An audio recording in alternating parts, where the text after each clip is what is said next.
Good afternoon to you viewers, this is the Colonel speaking to you live from the Grange, British Imperial YouTube Broadcasting. Today we have another one of those British Drama League records, and this one is for the Scotch Borders, read by John Laurie, well known from Dad's Army as Private Fraser. This was a long time before that though, viewers, a long time.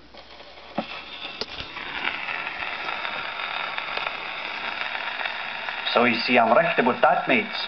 The wee lassie coming from the skill yonder past the byre. Now there she is, going down the road through the reed gate on the left-hand side of the way. I say, the silly lassie's gone straight up to the door of the wrong house. Foolish Wayne, what's she thinking of?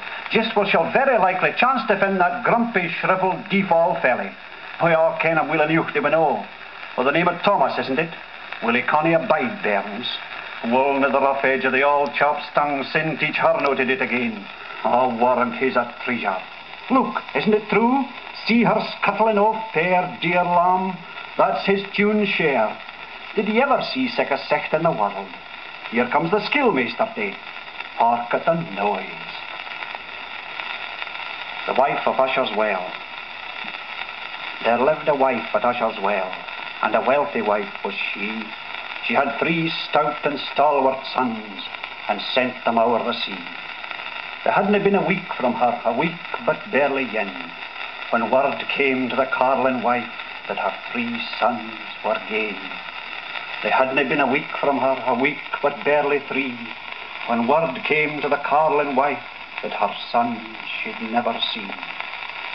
I wish the wind may never cease, nor fashes in the flood, till my 3 sons come hame to me in earthly flesh and blood. It fell about the Martinmas, when nights are long and mirk, the carlin wife's 3 sons come hame, and their hearts were the birk. It neither grew in syke nor ditch, nor yet in ony shough, but at the gates of paradise that birk grew fair and new. Blow up the fire, my maidens, bring water from the well, for all my house shall feast this night, since my 3 sons are well. And she has made them a bed, she's made it large and wide, and she's ta'en her mantle her about, sat down at the bedside.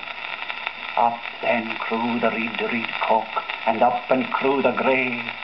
The eldest to the youngest said, "'Tis time we were away."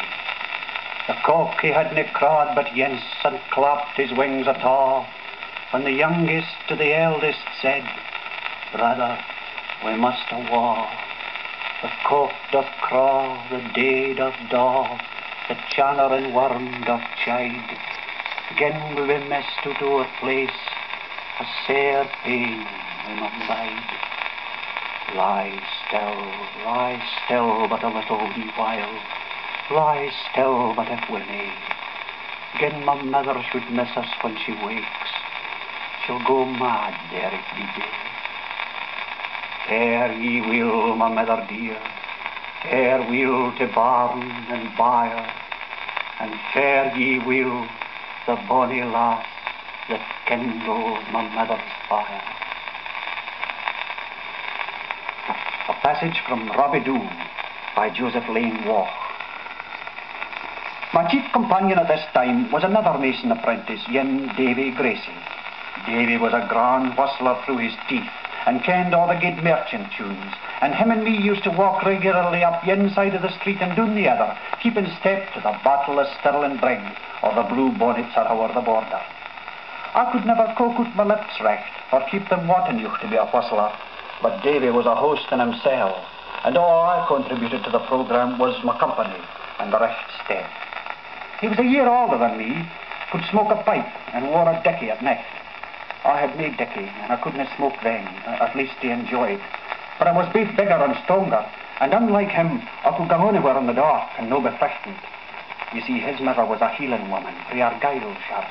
She believed in ghosts and fairies and water kelpies and death traps and the like, and had brought up her wains in they beliefs, and to sic an extent that they darna gone out to the pump for a drink of water after the darkening. This was a great pity, for when about that time Davy fell in love with a nice bit lass who was in service at the burn. He was sairly put about to get through the dark loanings and past the old kirkyard on his way to see her, without feeling the hair of his crown rise and fit to lift up his bonnet. Well, there we go, viewers. How exciting. John Laurie there. Thank you, viewers, and goodbye.